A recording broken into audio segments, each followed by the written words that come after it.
14岁时，爸爸把我打扮成小公主带去酒局谈生意，陌生的叔叔将我抱在腿上，看似亲昵地捏我的脸，坐在主位的男人上下打量我，太小了，回去再养2年吧。那天爸爸拿到投资回到家，妈妈却像疯了一般，囡囡是你的亲闺女，你就这样作践她。妈妈说要带我离开，第2天却车祸死亡。爸爸好像醒悟了，从那之后对我真的很好。18岁那年，暗恋很久的男神江秀白向我表白，我接过花束，余光却瞥见不远处的男人，瞬间脸色惨白。江秀白担忧地摸了摸我的头，我却只能笑着拒绝。我明明离幸福那么近了啊，只差一步还是差一步。江秀白向我表白的场景，我曾幻想过无数次，而在上大学的迎新晚会那天，我终于等到了。他穿着白衬衫，略带拘谨地捧着一束栀子花站在我面前。眼前的少年眉目清朗，盛夏的风将他推着送到我身旁，围观的人群小声起哄。怪不得男神一整年都不谈恋爱，原来是等学妹呢。高冷男神和清纯学妹，我磕了，不真实感向我席卷而来，幸运之神真的眷顾我了吗？江秀白比我大1岁，我们第一次相遇是在 ICU 门口，14岁的我，15岁的他，在同一天失去了最爱的妈妈，我哭得撕心裂肺，他却异常冷静。妈妈在天上看着你呢，别哭了，她会难过，以后有我护着你，别怕。他朝我伸出手，如神明一般拉我出泥潭。那天之后，我多了一个哥哥，秀白哥哥。许是同病相怜，我们也多了几分默契，上同一所高中，上同一所大学，他比我高1级，也是我的光，我追着他向前，如今这束光终于照在我身上。田七，你愿意做我女朋友吗？江秀白的语气中带着几分紧张和羞涩，我接过栀子花，纯洁的花瓣折射着夏日的阳光。我终于也得到神的庇佑了吗？心里是压抑不住的我愿意。突然，一声尖锐刺耳的鸣笛响起，我循着声源望去，一眼就看到那个男人。思涵倚在车旁，西装外套被随意拎在手里，华大学生都这么闲的吗？他的声音低沉，却处处透露着让人不敢违抗的意味。为什么会遇到他？我明明已经逃得很远了，为什么不放过我？我用力抓住裙摆，指尖泛白。许是察觉到我的异样，江秀白将我护在身后，而后走上前，不卑不亢。先生，校园里禁止鸣笛，少年和上位者的对抗如卵击石。以思涵睚眦必报的性格，江秀白再多说一句，明天江家就该破产了，不能因为我害了他。江秀白，我小跑着上前，将栀子花塞到他手里。花很漂亮，快拿去送给你喜欢的人吧。然后识趣地站在思涵身旁，面对我的拒绝，江秀白一脸不可置信。他是谁？我该怎么解释我和思涵的关系呢？他或许是我们家的金主，为什么拒绝他的表白？我连眼皮都懒得抬。从你出现的那一刻开始，我还有选择的机会吗？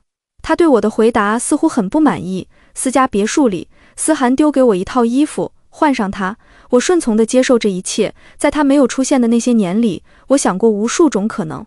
最幸运的是他贵人多忘事，放过我，我可以追求自己的幸福。可惜，幸运女神从未眷顾过我。那是一条浅蓝色小方领连衣裙，我将及腰的长发散落下来，在眼里氤氲出雾气时，抬眸看他。我知道这一刻我最像他的白月光。思涵的眼里闪过一丝感伤，他抱住我，细密地吻落下来，他的手附上我的裙摆，尽管已做好心理建设，可身体仍止不住颤抖。我压低嗓音，强装镇定，思少，你这样他不会喜欢的。似是触碰到他的逆鳞，你说什么？他狠力地掐住我的脖颈，再说一遍。胸腔里的空气逐渐消散，我憋着一口气，用尽全力喊出，搞替身的人最恶心了。脖颈上的戾气更重一层，我已不再挣扎，这样死了也好。妈妈死后，江秀白是我唯一的救赎，如今这份唯一也被我亲手推开了。所以从进门那一刻，我就故意惹怒思涵。撕拉，连衣裙的裙摆被思涵撕成2半，白净的大腿一览无余。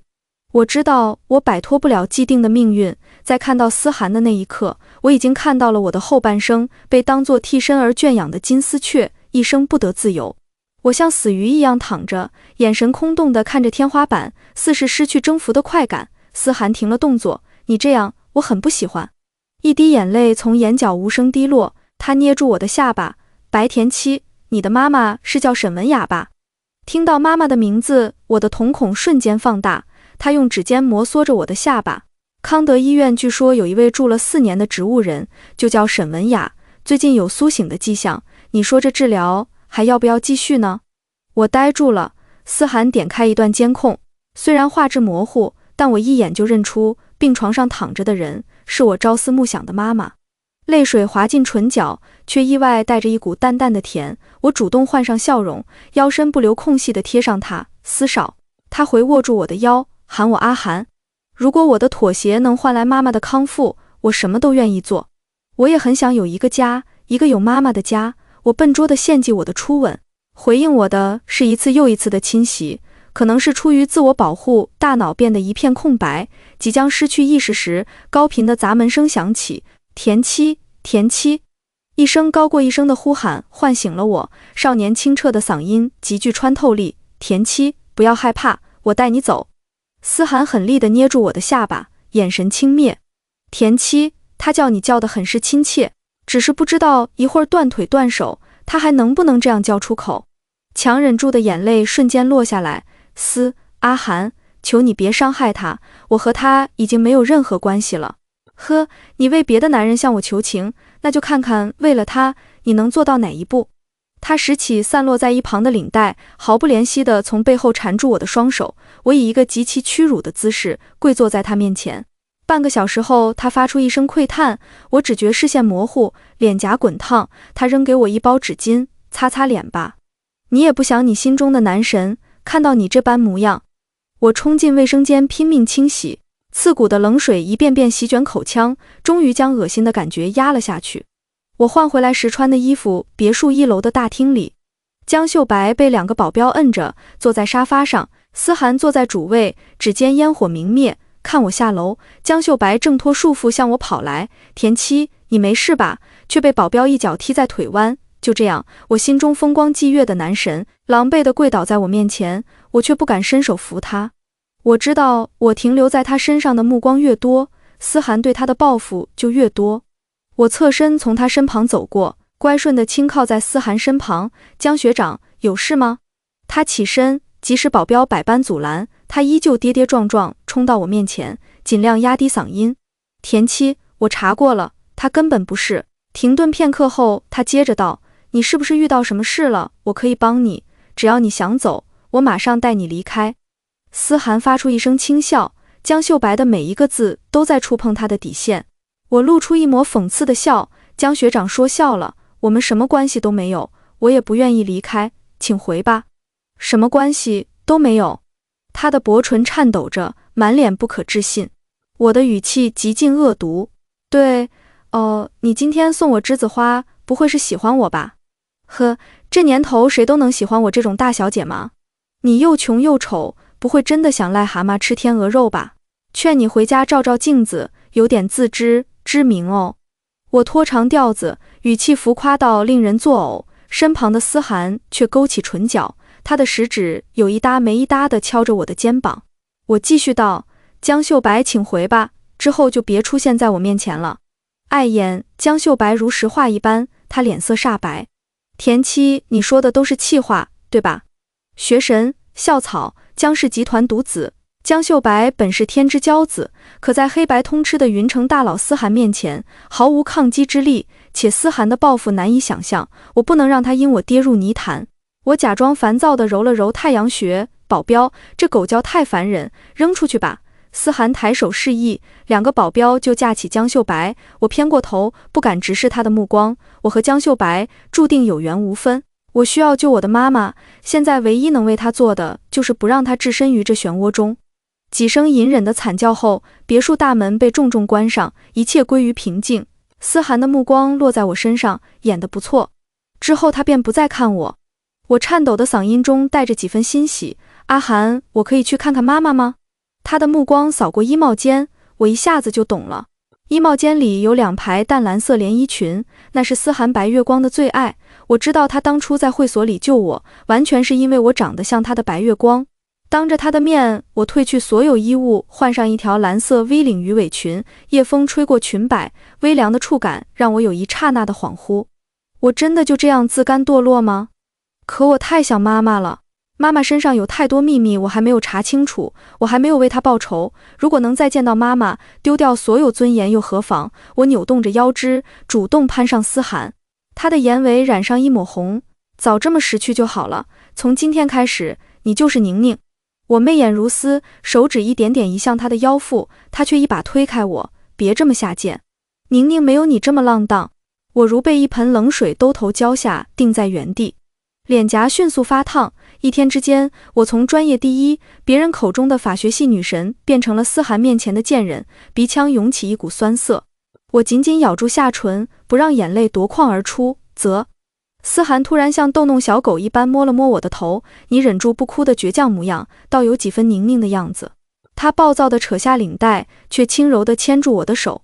湖蓝色的领带在我的手腕绕了一圈又一圈，他按住我的肩膀，引导我跪坐在地毯上，我只能低下头。高处的他一遍遍喊宁宁宁宁，恶心的感觉将我侵蚀到几近窒息。他的脸上终于浮现出安足的神情，宁宁，我明天带你去见你妈。我低低丹妮了一声。他抱起蜷缩在地上的我，放上柔软的床榻，宽大的手掌轻拍我的背。宁宁，不要怕，我会一直守着你，一直守着你，你永远都不许离开我。思涵口中的宁宁叫宋淑宁。不多的资料显示，在6年前，她意外坠海身亡，年仅20岁。那一年，我12岁。2年后，思涵在会所里救下我，命运的齿轮一圈圈转动。如今，我成为宋淑宁的替身。思涵没有食言。次日清晨，他带我来到康德医院顶楼的单人病房里，妈妈浑身插满管子，静静躺在那里。我半跪在病床前，紧紧握住妈妈的手。真的是妈妈，看着熟悉的眉眼，我的眼泪顷刻间决堤。小时候，妈妈总是和我说，囡囡，妈妈是你永远的靠山，有妈妈在，就不会让你受一丁点委屈。妈妈离世后的4年里，我每日都会梦到她。如今，我终于又有妈妈了。思涵挑起我的下巴，擦掉我眼角的泪珠。我拽住她的衣角，以一种乞求的姿态。阿涵，你让我做什么我都愿意，求你救救我妈，救救我妈。我只有妈妈了。她摩挲着我的脸颊。宁宁，只要你永远不离开我，我不仅救活你的妈妈，还能帮你复仇。洗好。于是，我收起尖锐的獠牙，开始全心全意地扮演宋淑宁。半个月后，思涵丢给我一沓照片，想先收拾谁？他吐出一口烟圈，眼里的狠戾清晰可见。照片最上方是张强，那个曾对妈妈出言侮辱的老秃驴。很快，思涵将他带到我面前，此刻他鼻青脸肿，门牙也掉了一颗。看到我，他立刻跪下求饶：姑奶奶，求你放过我吧。我当年只是让你妈陪了几次酒，我可什么都没做啊。你要报仇，应该去找钱永强，他可是和你妈一夜春宵了。在他口中，我拼凑出很多真相。当年我爸公司融资失败，濒临破产，他带着妈妈四处求人，那些奸诈的老狐狸逼妈妈喝酒，言语羞辱她，爸爸始终不为所动，只一个劲地求他们施舍。而妈妈被爸爸当作菜品，一次次献出去。我拿起酒瓶，狠狠砸在张强的脑袋上，然后让他跪在稀碎的玻璃碴上，喝下混着玻璃碴的酒液。不够，你死多少次都不够。我被仇恨彻底吞噬，不顾一切地惩罚赵强。见我陷入癫狂，思涵从身后抱住我：宁宁，别脏了你的手，自有法律收他。3天后，躺在病床上的张强被逮捕，他因故意杀人、强奸、人口交易、偷税漏税等多个罪名被判处死刑。与此同时，整个云城掀起一股血雨腥风，多家公司的老总被立案调查，钱永强在逃跑途中被大货车撞倒，死无全尸。思涵给我的照片，我做成了照片墙。此刻，那些或死亡或入狱的照片被我画上大大的叉，中间只剩下我爸。白眼整场复仇如同做梦一般，思涵捧着我的脸，语气极尽温柔：宁宁，只要是你想要的，我都会帮你实现。他的眸中盛着万千柔情。有一瞬间，我竟开始觉得思涵真的爱我，我的思想在不知不觉间向他臣服。我甚至开始说服自己，如果我爱他，是不是就不会这么痛苦？我试图为自己编织幻梦，想象我们是正常恋爱，在脑海里一次次美化这段畸形的关系。然而梦还没有做完，现实就给了我当头一棒，思涵为我办理了退学。我愤怒地找到他，为什么？他藏在暗处的脸看不出神情，这是复仇的代价。我瞬间如五雷轰顶，哪有什么爱呢？在他这里，任何事都明码标价。我近乎绝望地哀求他，阿涵，我不会逃跑的，求你让我上完大学。哦，是吗？你之前也是这样说的。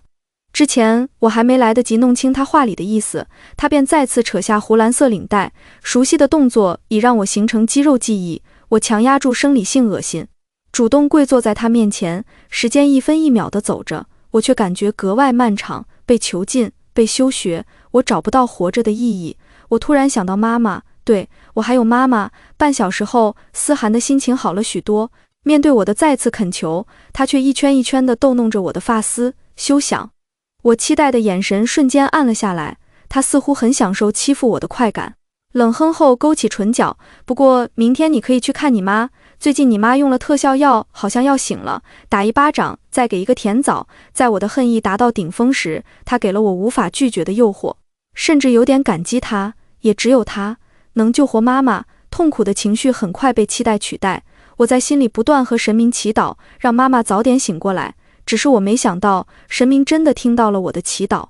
我有妈妈了，我马上就要有活着的妈妈了。医院里，病床旁的仪器数据趋向良好，医生说苏醒只是时间问题。我看着妈妈逐渐红润的侧脸，忍不住在她脸颊上轻轻亲了一下。这是小时候妈妈每天晚上睡前都会做的事。我轻轻抱着她，将脸贴在她的胸前，一遍遍诉说对她的想念。妈妈，等你醒来，我带你去你最喜欢的云南好不好？租一处院落，只有我们母女两人，组成一个温暖的小家。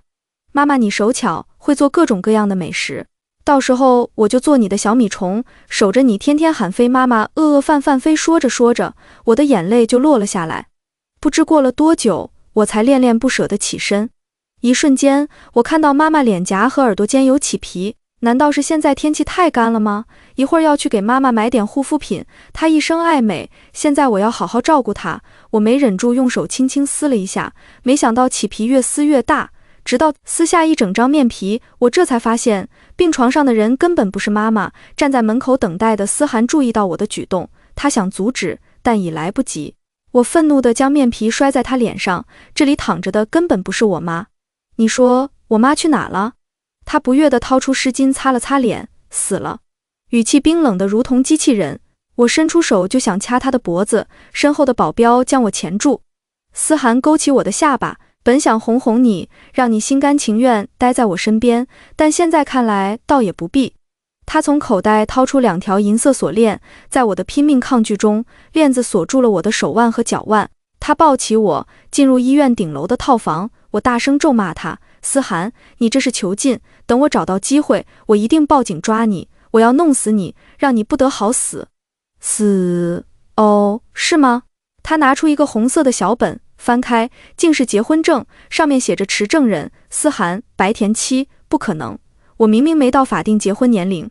思涵摩挲着我的脸颊，宁宁，你真不乖，只不过岳父早就料到你的脾性，想办法改了你身份证上的年龄，现在你刚好20岁，和我领证，合法合规。我死死地瞪着他，他接着又拿出一张精神鉴定报告，医生说你得了精神分裂，现在我是你的法定监护人，怎么办呢？你毫无民事能力，警察也没办法帮你呢，所以乖乖在我身边，别想逃。在他凑近时，我死死咬住他的脖颈，鲜血很快顺着我的嘴角流下，他却丝毫没觉得痛。宁宁，我很喜欢现在的你，暴躁小野猫。我突然觉得活着没意思透了，整个人如泄了力一般。漫画未完，精彩继续，即刻跳转推文，抢先看完完整结局。我看向茶几上的水果刀，或许一开始我就应该随妈妈离开，活着太苦了。似是看出我的想法，思涵起身将水果刀放在我手中，想试试，不过你想清楚了，你自杀一次，江秀白就会少一条腿，一只手，你可以想想他的命能让你折腾几次。如果你不在意他的性命，那就随便。他耸了耸肩，脸上的得意让我恨不得将他扒皮抽筋。我举起水果刀，毫不犹豫地朝他心脏扎去。那就一起死吧。再醒来时，我躺在病床上，正在换药的护士看着我一脸同情，好好休息，明天就能出院了。我低声向护士求救，她却无奈地叹了口气。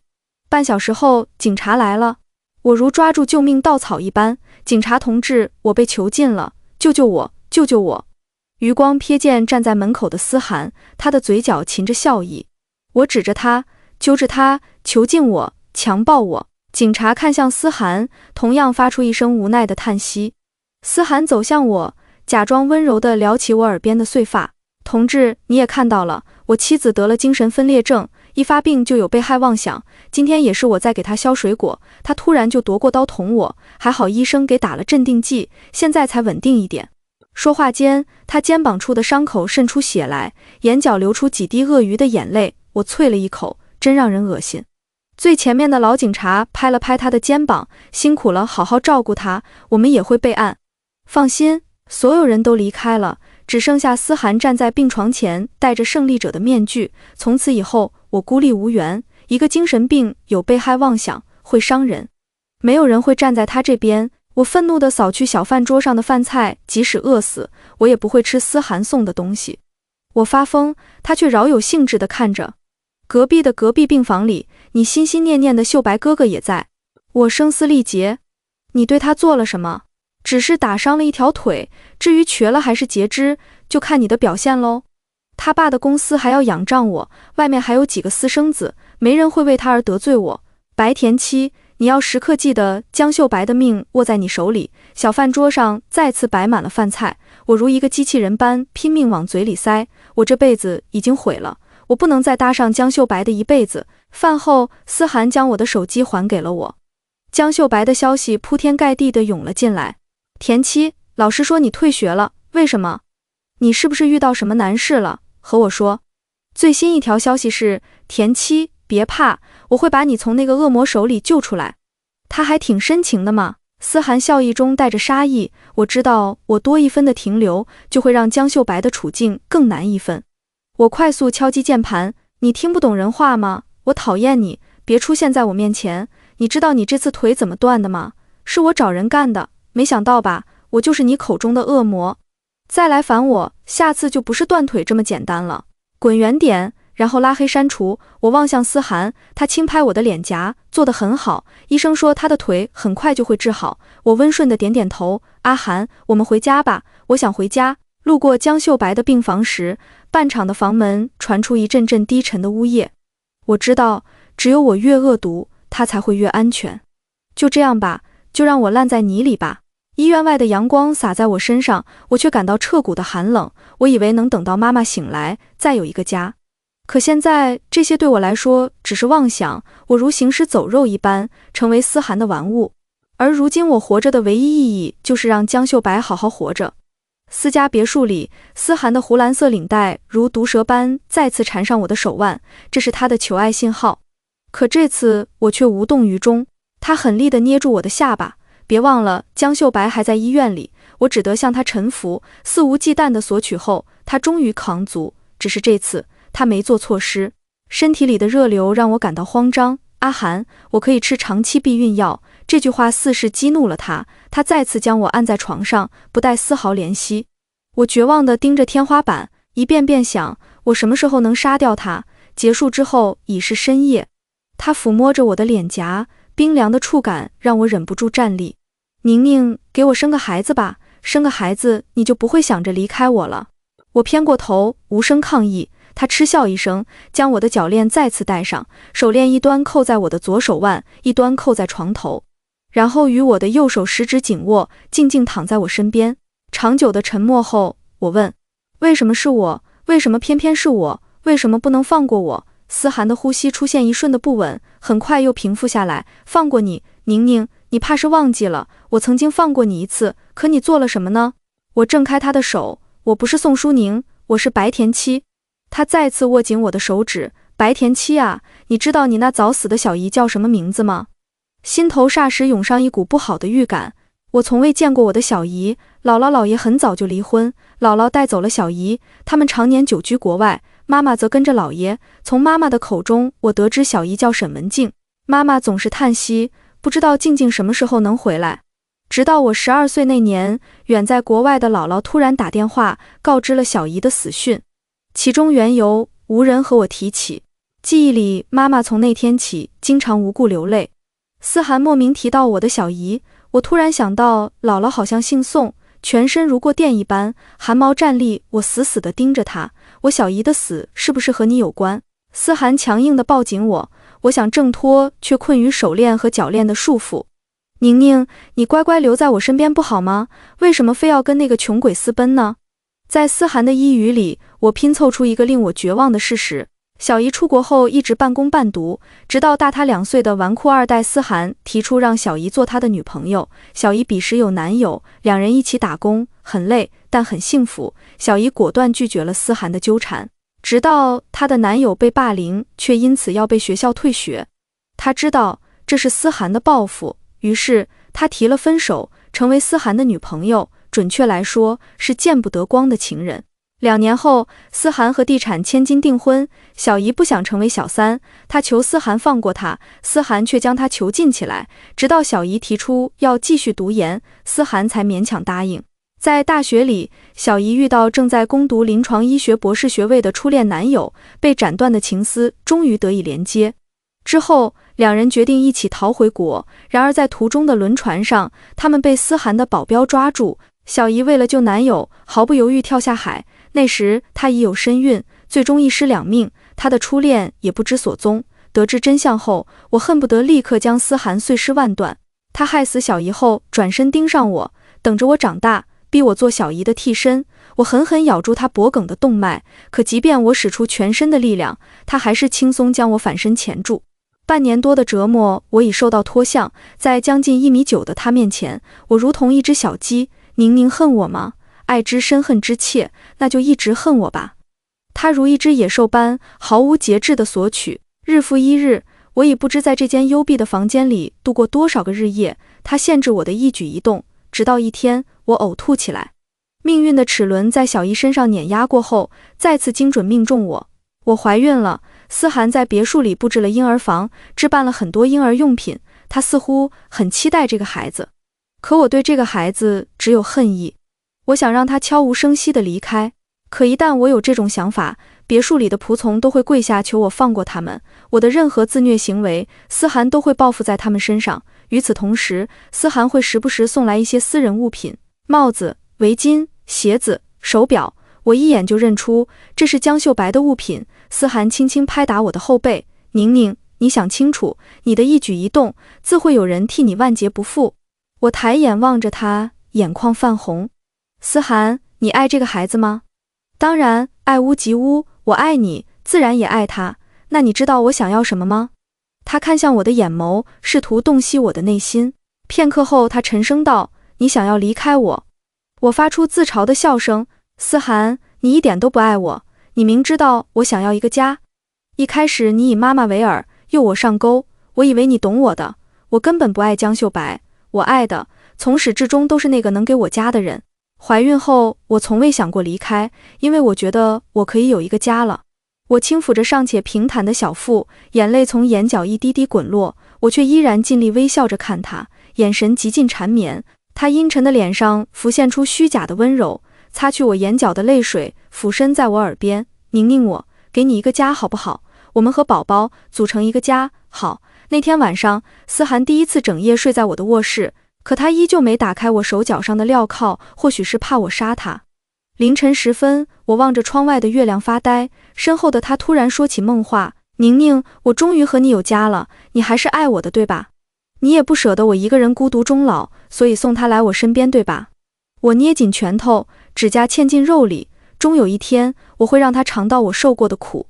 那晚之后，思涵像是变了一个人，每天早安吻、晚安吻，给我准备换洗衣物，他甚至亲自下厨给我做家乡菜，陪我去逛母婴店，精心挑选宝宝的衣服。他扶着我的腰，语气中多了几分真诚，宁宁，我们越来越像一家人了。如果没有藏在裙摆下的锁链，我们真的很像一家人。我强忍住恶心，与他十指紧握，他变得越来越依赖我。渐渐的，他开始和我诉说不堪的家事，出轨又家暴的父亲，时常当着他的面凌辱母亲，形形色色的小三捏着他的脸，让他喊阿姨。父亲告诉他，想得到什么就要不择手段，所以他将下流手段用在小姨和我身上。可凭什么？他毁了我们本该炙热的人生，现在却妄想和我有一个家。听着他的诉说，我依旧保持着最柔和的笑，心里却恨意滔天。什么是家呢？家是一个一旦感到委屈无助就想念的地方，可自从妈妈离开后，我就再也没有家了。思涵口中的家是牢笼，是魔窟，是痛苦的深渊。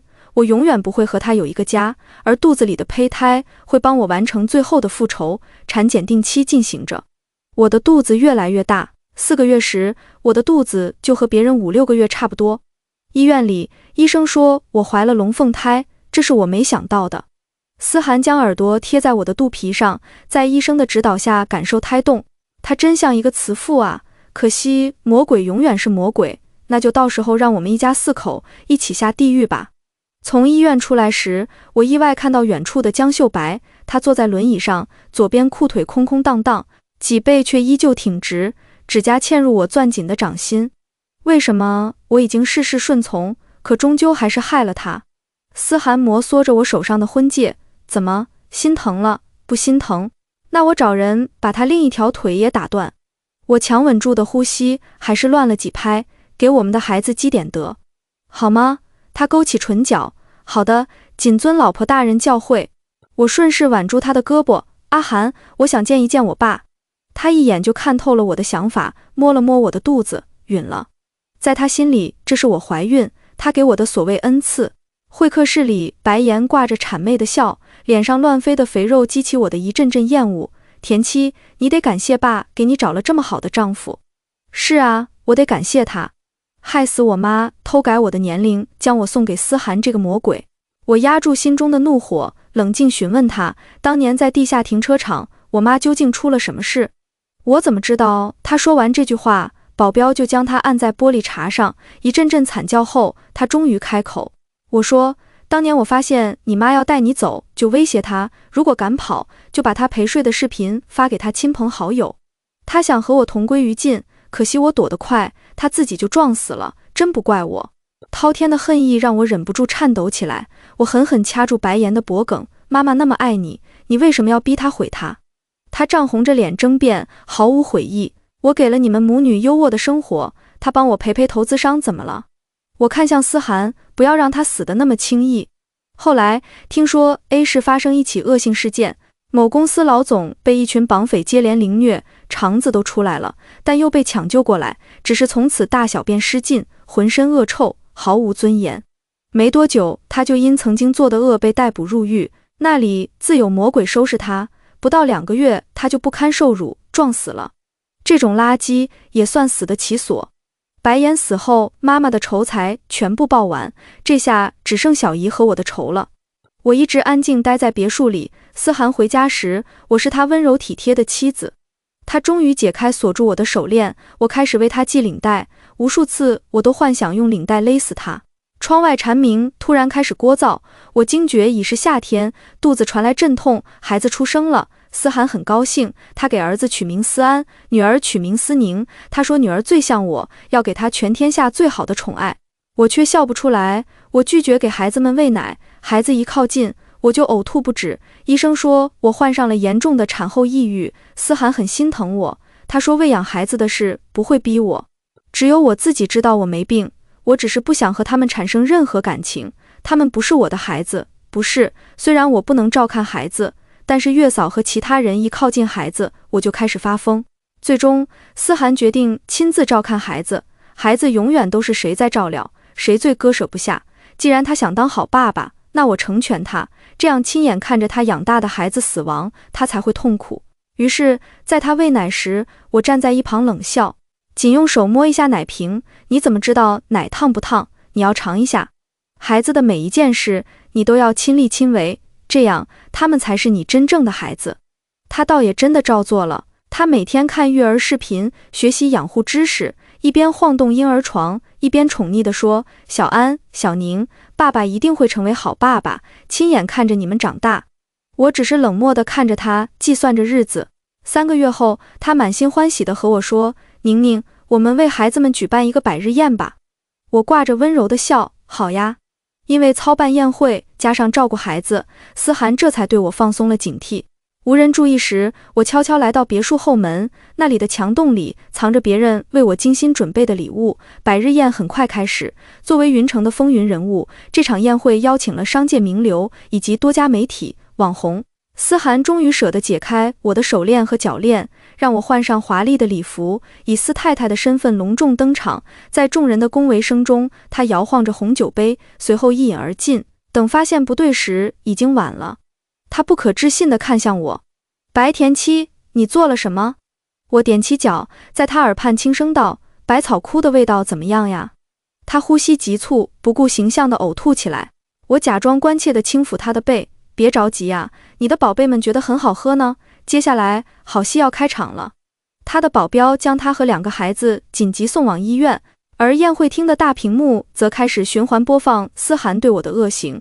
那些名流怕被波及，匆匆离场，余下的媒体记者、知名网红却开启了直播。这惊天大瓜，第一手资料，谁不想要呢？有记者将话筒递到我嘴边：“司太太，你选择曝光的真正目的是什么？”“我要他死。”“那你们的孩子怎么办？”“一起死吧。”我的脸上挂着笑，身体却像被抽干，再无生机。终于，我再也忍不住呕吐起来。我也喝药了。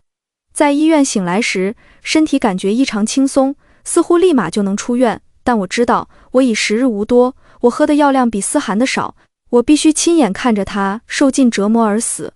然而，当我走进思涵的 VIP 病房时，却被人从身后抱住，熟悉的鼻息打在我的耳后，我的身体止不住的颤抖。白田七，这场戏好玩吗？心头涌上一种不好的预感。什么戏？他的吻轻轻落在我的脸颊、脖颈，随后是令我生寒的话语：“你不会真的以为能骗过我吧？你在所谓的暗网上买农药，其实是我卖给你的假药，吃了只是会呕吐罢了。你不觉得很有趣吗？亲眼看着爱的人想杀自己，却怎么都杀不掉。”我狠狠踩了他一脚，骂他：“你个疯子，你才是精神病。”他却将我箍得更紧：“宁宁，你知道他们现在都怎么说我吗？网上他们都说我是非纯爱战士妃，即使被有精神分裂的妻子辱骂、下毒、泼脏水，依旧维护他，爱他，试图拯救他。”说罢，他将手机放到我眼前，一个热搜词条赫然出现：“非豪门霸总，我拿什么拯救你？”我的爱妻妃视频里，无良 UP 主颠倒黑白，将我的仇恨写成虐恋情深。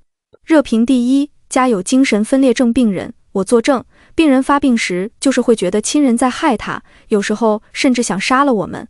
我第一次觉得我的抗争何其可笑。思涵捧住我的脸：“宁宁，也谢谢你这次在媒体前污蔑我，这下全世界都知道我的爱妻有精神分裂症。他们说我宠你爱你，不管你犯下什么错，我都会给你兜底。这下无论你逃到哪里，都会有正义之士将你送回我的身边。这种感觉是不是很好玩？”巨大的绝望将我笼罩，原来我精心设计的复仇，只不过是他眼中的一出好戏。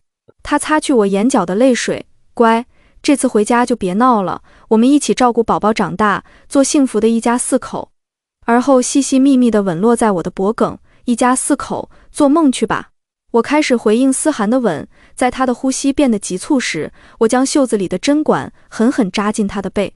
这是我醒来时有人给我的。思涵没挣扎几下便昏死过去。我出了房门，身后有个黑影闪了进去。小姨的仇由他的爱人 A 亲自报，那个本该前途光明和爱人走入婚姻的医生 A 被思涵废了双手，侥幸活了下来。回国后 A 换了身份，成为一名医院义工。彼时已怀孕的我恰巧和他碰上，那管针剂是他给我的麻醉剂。如今那间无人打扰的 VIP 病房， A 拿着曾经用的手术刀，一刀刀划在思涵的身上，刀刀不致命，直到病房里传来思涵低沉的呜咽声。我报了警，很快非豪门恩怨情夫虐杀妃等多个词条登顶热搜。一直以来，涉及豪门的情色新闻最容易引爆热搜。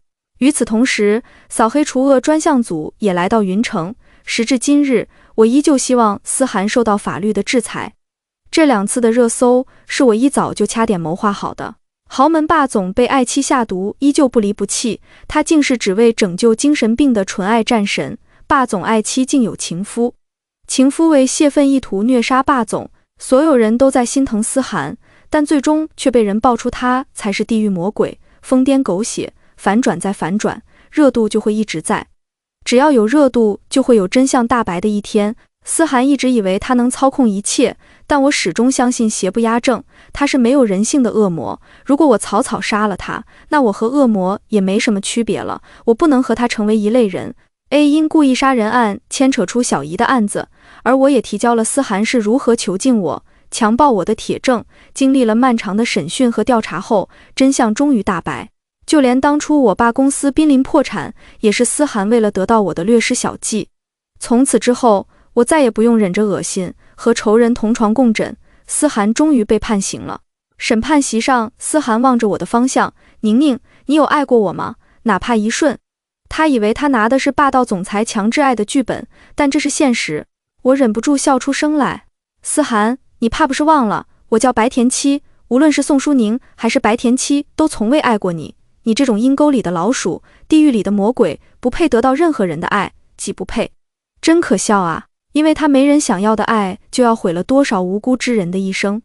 最终，思涵因故意杀人、囚禁、强奸、经济犯罪等10多项罪名，被判处死刑立即执行。A 因特别残忍手段致人重伤罪、买卖禁药，被判11年。我因故意伤害罪被判5年。其实我本想让 A 报仇后离开，罪责全部推到我身上，但他说小姨死后本就是孤儿的他活着的唯一意义就是报仇。小姨生性良善，拿命救他，更不愿让他活在罪恶里。可如今报了仇，如此残忍的他已配不上他，就让他在监狱里赎罪吧。是啊，我们这种恶人是该好好赎罪。江秀白知晓后，他找来云城最好的律师。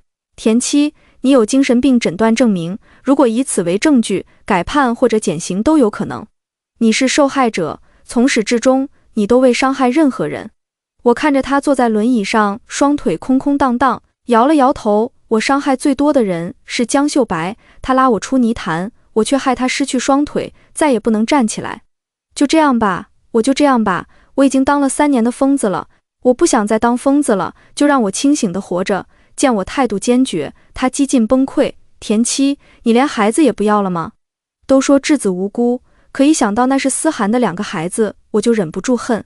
可即便如此，下毒时我还是没下得去手。如今我入狱，孩子就交给福利院吧，远离我们这样的父母，他们才能过上正常人的生活。眼泪无声落下，我朝江秀白挥了挥手。他们不是我的孩子，我此生也不会有孩子。江秀白，我们就到这里吧，往后余生，我们再不相见。思涵死的那天，云城下了大暴雪，我的心情却一片明朗。折磨我多年的乌云散去，我终于得见阳光。入狱后，江秀白每周都会来探视我，我一次次拒绝。我害了他，还有什么资格见他呢？他远离我这种灾星会过得很好。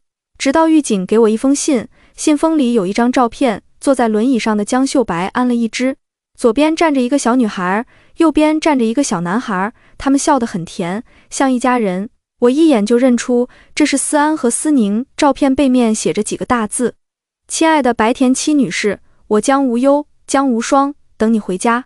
原来在我入狱后不久，江秀白就正式领养了2个孩子，她将他们教得很好，眼泪打在信纸上，将回家2个字晕染得模糊不清。我还能有家吗？我擦去眼泪，从小小的铁窗看向窗外，一行大雁正往南飞，那是家的方向。全文完。